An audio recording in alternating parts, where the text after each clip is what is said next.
নগদ টাকার ব্যবহার কমিয়ে দেশকে পুরোপুরি ডিজিটাল অর্থনীতিতে রূপান্তরের পথে আরেকটি বড় পদক্ষেপ। ১ জুলাই থেকে দেশ জুড়ে বাধ্যতামূলকভাবে চালু হচ্ছে সার্বজনীন আন্তঃলেনদেন ব্যবস্থা বাংলা কিউআর।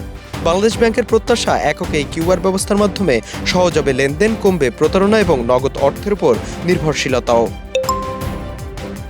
মানিব্যাগ থেকে টাকা গোনার ঝামেলা, ছেঁড়া নোট কিংবা খুচরো টাকার সংকট সবকিছুর বিকল্প হয়ে উঠছে একটিমাত্র কিউআর কোড। এতদিন বিকাশ, নগদ, রকেট কিংবা বিভিন্ন ব্যাংকের জন্য আলাদা আলাদা কিউআর কোড ব্যবহার করতে হতো ব্যবসায়ীদের। এখন থেকে একটি বাংলা কিউআর থাকলেই যে কোনো ব্যাংক বা মোবাইল ফাইন্যান্সিয়াল সার্ভিসের অ্যাপ দিয়ে সরাসরি অর্থ পরিশোধ করা যাবে। এতে কয়েক সেকেন্ডে টাকা পৌঁছে যাবে বিক্রেতার হিসেবে। এই নতুন ব্যবস্থার আনুষ্ঠানিক প্রদর্শনী অনুষ্ঠিত হয়েছে বাংলাদেশ ব্যাংক চত্বরে। সেখানে একক বাংলা কিউআর ব্যবহার করে বিভিন্ন ধরনের লেনদেনের মহড়া দেওয়া হয়। বাংলাদেশ ব্যাংকের কর্মকর্তারা বলছেন, বাংলা কিউআর পুরোপুরি বাস্তবায়ন হলে টাকা ছাপানো, পরিবহন ও ব্যবস্থাপনায় বছরে প্রায় ২০,০০০ কোটি টাকা পর্যন্ত সাশ্রয় সম্ভব। বাংলা কিউআর শুধু বড় বড় শপিং মল বা সুপার শপেই সীমাবদ্ধ থাকবে না, ফুটপাতের চায়ের দোকান থেকে শুরু করে গ্রামের ছোট মুদি দোকানেও পৌঁছে দেওয়ার পরিকল্পনা রয়েছে।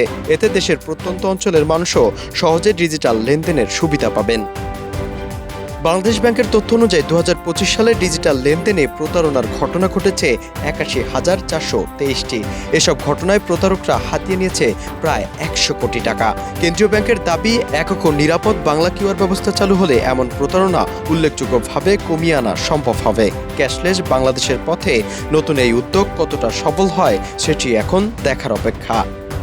Nazmul Gazi, prime TV, desk report.